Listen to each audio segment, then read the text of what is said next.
Welcome back to the Canto Drama Club. I am Jonathan, and we're breaking down episode 5 of Modern Dynasty. Hope you guys enjoy. Alright, wow, so this episode starts off with Maka Loye confronting and talking to Marco and actually offering him potentially the position of the CEO, but he says that his role is to assist whoever is the CEO of the company. Okay, wow, now fast forward back to the present time.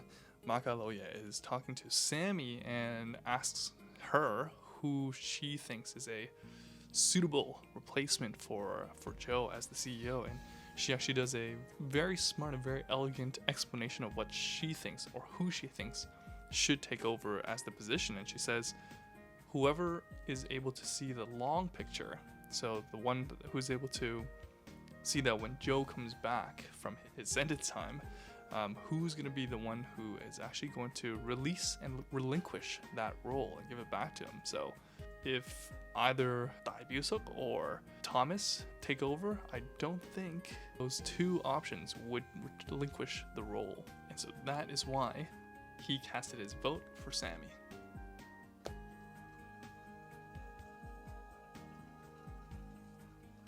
So pretty much after Maka Loye destroys his two sons in the boardroom, he congratulates Sammy for being the new CEO of the company. Let's go.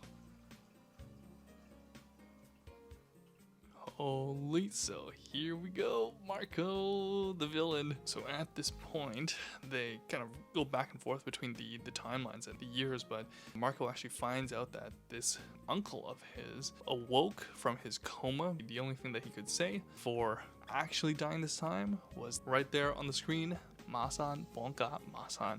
That is all the evidence that he needs to know that there was some family turmoil and some family troubles. So that is the villainous backstory. Let's see what else happens here. Going back to Chloe's side of things, she asked her husband Thomas to get her back into Masizaptun, so the company, and of course she gets back her old position, or the same department that she was in years ago when she used to work there, and was ridiculed by that lady right there. And actually that lady said that she would never get into Maka, so don't even have a thought about it. And now look at where we are. Things are kind of full circle and she's still kind of doing the same job, and now Chloe is in charge of this whole department, so I'm sure she's gonna get an earful coming through. So now back at home, Chloe wants to dig into Dynasty even more. So guess what? There's an annual charity event that Maka hosts, and actually usually during these annual charity events, Dynasty should be the one who is the guest of honor. This year, because it's the 10th anniversary, and Chloe kind of put that little seed of thought into Sammy's mind. So now Sammy goes and has this meeting with the rest of the women of the family, and she suggests that this year all of the women are all going to be the guest hosts of this charity event. Of course, pissing off Dynasty like crazy, because that was her one event of the year, and now she doesn't have that stage for herself.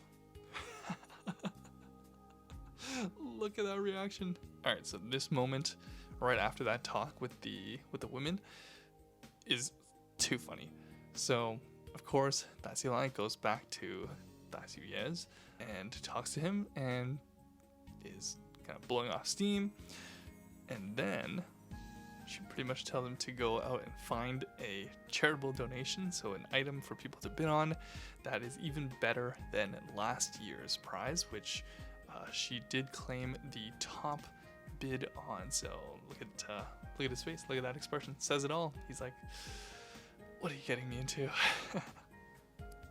Alright, so these are the things that Dynasty donated and brought out to the charity for bidding.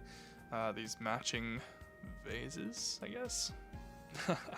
And then Chloe is gonna auction up one of her rings, came from her collection, I guess, and then she models it as well. And of course this pisses off Dynasty even more. And the final piece that is donated by Yansam, so Sammy, is this painting. Yeah, I don't know, maybe I'm just I don't know how to appreciate it, but it doesn't look like anything too fancy. Wow, okay, so in a stunning turn of events, of course, Sammy wins the bid as like the highest bidding piece at the charity event. And guess what? The art was actually painted by none other than Bye. So that's a huge slap in the face for everyone else and a huge +1, probably even +100 on the good scale for Sammy. Fast forward a little bit, some more good news on Chloe's front. It is a boy for her and Thomas. Somehow I can't really stand watching them kiss up to Lila. It just feels so fake. Oh shit. So of course, Chloe's friend snaps some pictures of Joe and Mandy, and now she has them in her hands. And guess what? She brings them and shows Sammy. Sad times. So after Chloe tells Sammy about all that she knows, which is a lot, Sammy says to Chloe to please keep this stuff under the wraps. Chloe is actually the one that kind of nudges Sammy forward with the potential idea and just the thought of potentially getting a divorce. You'd like that, wouldn't you? Yikes. So Chloe actually tells Sammy that Joe has bought a place for Mandy to stay in. And so later on that evening, I'm presuming that evening, Sammy goes and actually confronts Mandy and sees if she's actually there. And on top of that, Mandy pulls out a video of Joe, her, and their daughter playing at a park. Oh man. Yep. Oh boy. Then it goes ahead to the scene where she goes and visits Joe and asks for all the clarification. Jeez, well, all Sammy wants is for Joe to never see Mandy ever again. But because they do have a daughter together, Joe cannot promise this, because at the end of the day, Mandy is still the mother to her daughter. As a last-ditch effort to save whatever is left, Joe gives up 2% of his share in the company to Sammy. But all Sammy wants to hear is that she's the only one he loves. Look at how sad she is. That's her only request, and Joe can't do it. You guys get to see. Power strut on out of there. Yikes. Clearly Joe didn't think that all of this would blow up in his face, but look, all in your face. At the end of the episode, Sammy is talking to Marco about all that's happened, and she feels a little bit of a cramp and a bit of an ache in her stomach. What could it be? She's got a baby! And that is how that episode ends. If you like that breakdown and reaction video, please hit that like button. And if you really enjoyed it and you want to see more of all this content, then subscribe to the Canto Drama Club. And I'll see you guys back here at the next episode. Peace.